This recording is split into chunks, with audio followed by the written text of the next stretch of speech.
Hi, Aquarius. Welcome to your November 2022 general tarot reading. It's Rena here. Yes, it's late.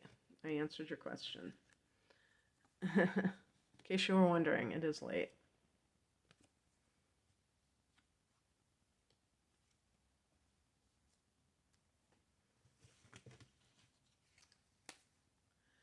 All right, let me set these aside and pick this bad boy. Pick this one. Sevens. Next year is a 7-year. I'm going to pick an additional card since this is kind of up in the air. Okay, well, maybe it is about love.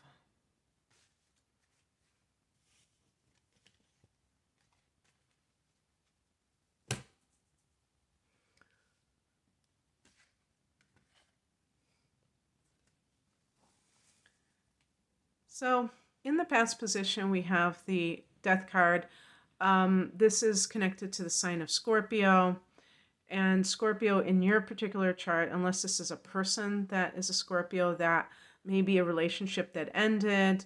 And perhaps this was Moon in Scorpio, not Sun, because the Aquarius and Scorpio energy forms a square, which is an irritating attraction. And sometimes opposites attract. But this indicates that something has ended. If you have realized this, but you have not acted on it, then it could be affecting matters. But we have here the 9 of Cups. So this is wish fulfillment. So for some reason, ending something has been a very positive emotional experience. So one thing would be like maybe a marriage that was kind of just sucking the life force out of you, and now you are celebrating the fact that you are no longer in that situation. Or a job, but there could even be financial gains from it. Maybe it was one of those situations where you wanted to quit your job, but you were afraid to, and then you got fired. But because they fired you, they had to give you like a severance package or something. So you have money to live on, and you're enjoying your freedom. The higher message is the Queen of Wands. I'm reading this, of course I'm reading this literally, but I'm also looking at it from a philosophical, higher perspective of what does it mean to be a confident person. And with the Queen, it's the water element combined with fire. How does that work? How does fire and water? Doesn't fire put out water? Well, actually, water puts out fire, right? But what it means is that sometimes we're in a situation where something is very unpleasant. We're being degraded. It can be in the workplace just as easily, but in personal relationships for sure. And it's like the boiling frog syndrome. You're so used to that being the case that you may just kind of not even realize how much it affects you at a deeper level. This disrespect or whatever it is. I'm talking about basics. I'm not talking about that you're being worshipped or anything like that. So it might be something where it's a revelation that you realize this situation took a lot more out of you than you knew, but you emerged with your self-respect.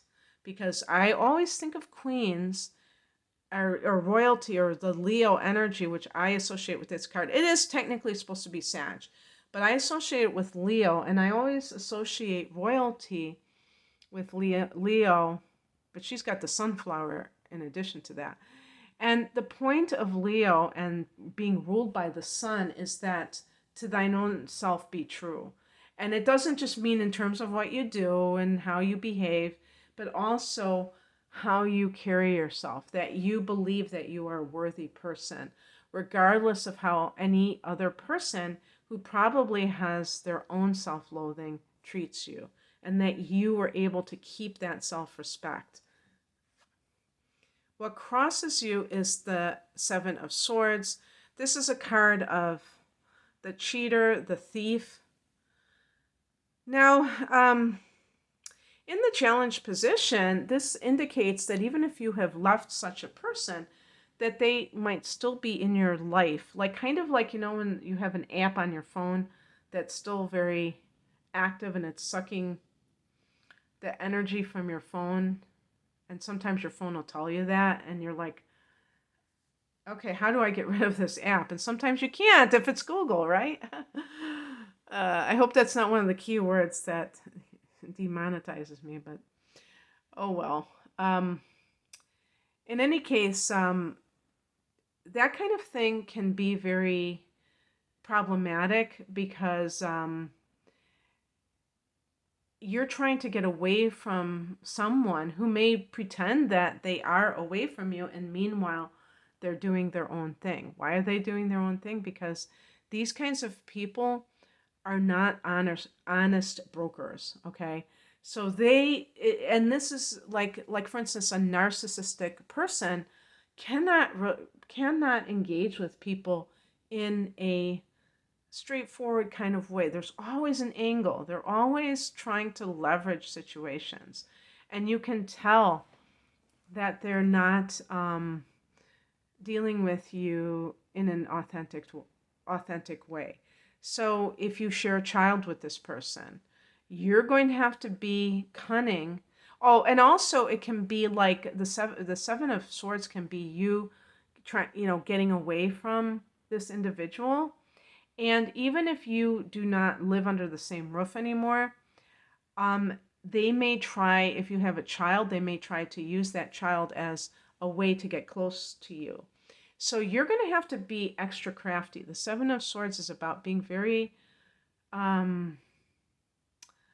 smart about how you avoid this person. And unfortunately, when people have kids, they really sign up for an 18-year contact with someone else. I was going to say, make sure the orgasm is worth it. Make sure 10-second orgasm is worth 18 years, because chances are it's not. But, and I shouldn't say things like that, because if you brought children into the world, then they're meant to be here. There's no accidents, even if it felt like an accident. But you don't have to be in contact with that person. And certainly if that person was abusive, definitely,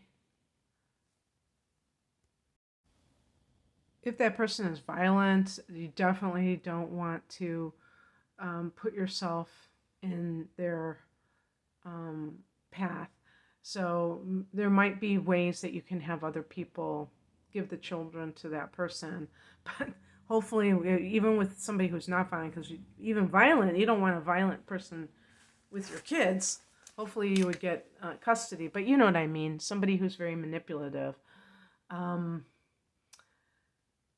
You don't want to even tangle with that kind of a person. So being able to find ways to avoid them might be a challenge, but I think that you're up for this challenge. What is coming in is the Seven of Wands. Look, Aquarius, if you have gone through some kind of a transformation where, and this could be, like I said, with a job situation even,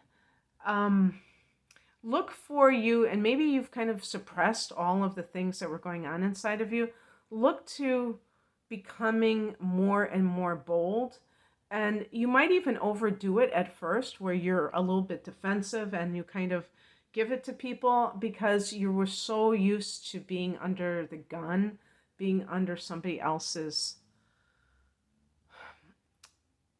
rule, if they were really controlling you, that you might just you're really, what you're doing is you're trying out your sense of independence and standing in your sovereignty, your truth about yourself.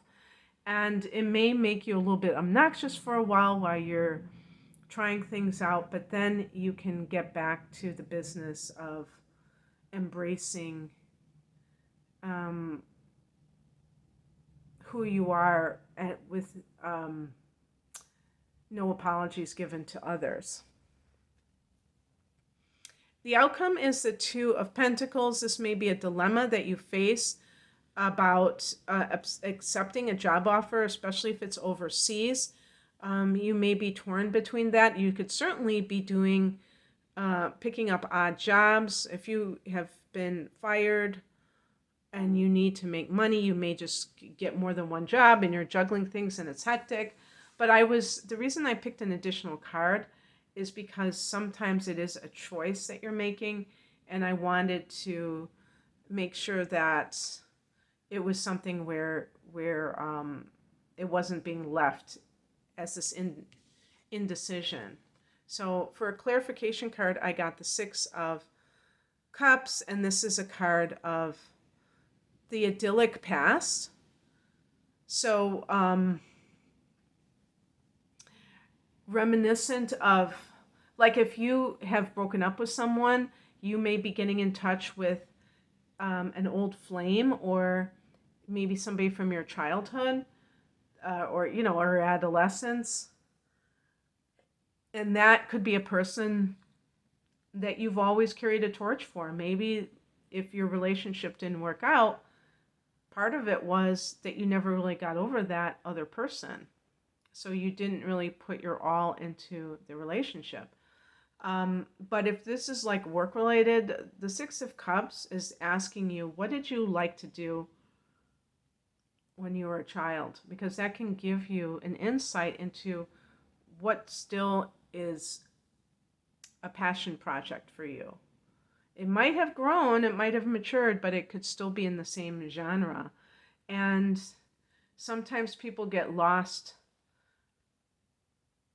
in terms of their soul's calling because they are just trying to do life, and this can be a call for you to look at when the times of innocence and what was very important to you then could still be important to you now. Okay, that's what I have for you, Aquarius. I hope that this resonated. If you would like a private reading, I'm promoting my double readings. One of them is a double astrology reading, an hour of natal chart analysis, an hour of transits for a reduced price versus buying each of those readings in standalone readings. And sometimes people do that. They just get like a natal chart analysis and then they like it and then they get the transits. And, sometimes I give them a discount just to be cool about it. But you're saving, a lot of money by getting the double reading. But I do have standalone readings. I have a double reading with the tarot called The Whole Enchilada. The double astrology reading is called Deep Dive. And I'm at rainandmoonastrology.com. The link to my website is below. Thank you for watching. Take care. Bye.